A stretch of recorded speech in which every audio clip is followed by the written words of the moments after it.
Namaku Lala. Aku punya pengalaman mistis saat aku berada di kampus. Walaupun ini 1 tahun yang lalu, tapi ini jadi pengalaman yang gak bisa aku lupakan. Awal ceritanya, pada saat itu aku di kampus dan aku bersama 2 temanku, yaitu Risma dan Titi. Cerita yang membuat aku merinding ini di mana aku sedang melaksanakan sholat maghrib. Pada hari itu, setelah jadwal kampusku selesai atau beres kelas, aku mengajak temanku untuk sholat dulu sebelum pulang.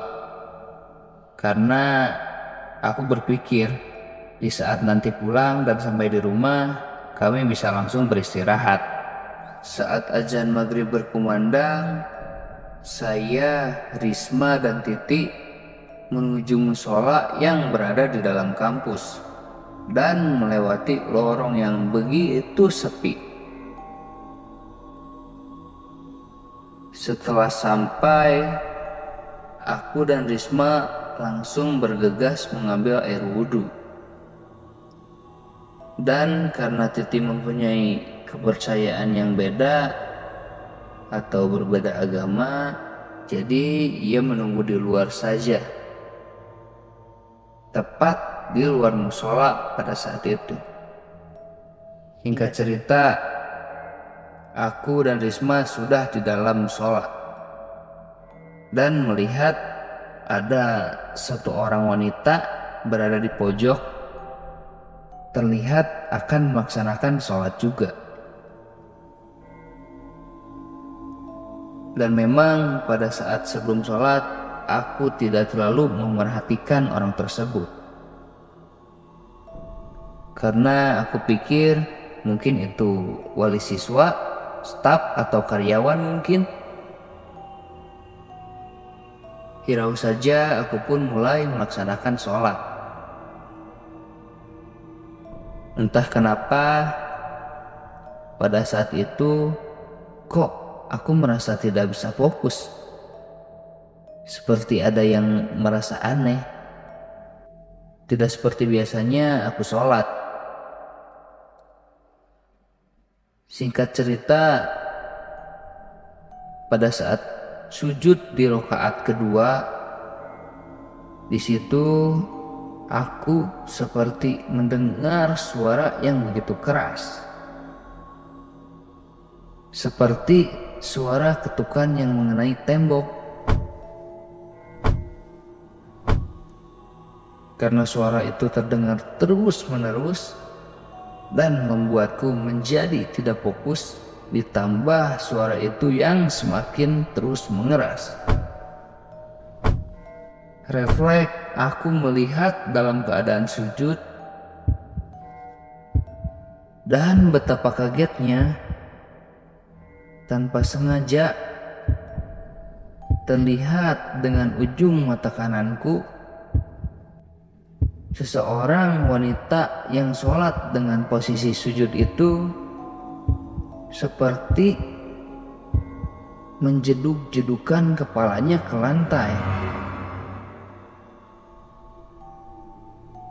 Dengan perasaan yang cukup takut,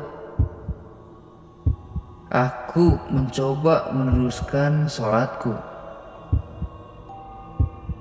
Hingga pada akhirnya aku membereskan sholatnya.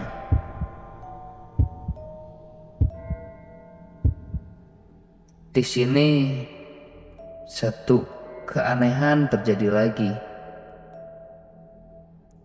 karena pada saat tahiyat akhir aku melihat ke arah pinggir dan ternyata orang itu sudah tidak ada. Padahal di saat aku sedang sholat, aku merasa orang itu masih ada, sama persis dengan penglihatan di posisi sebelumnya, yaitu di pojok pada musola itu.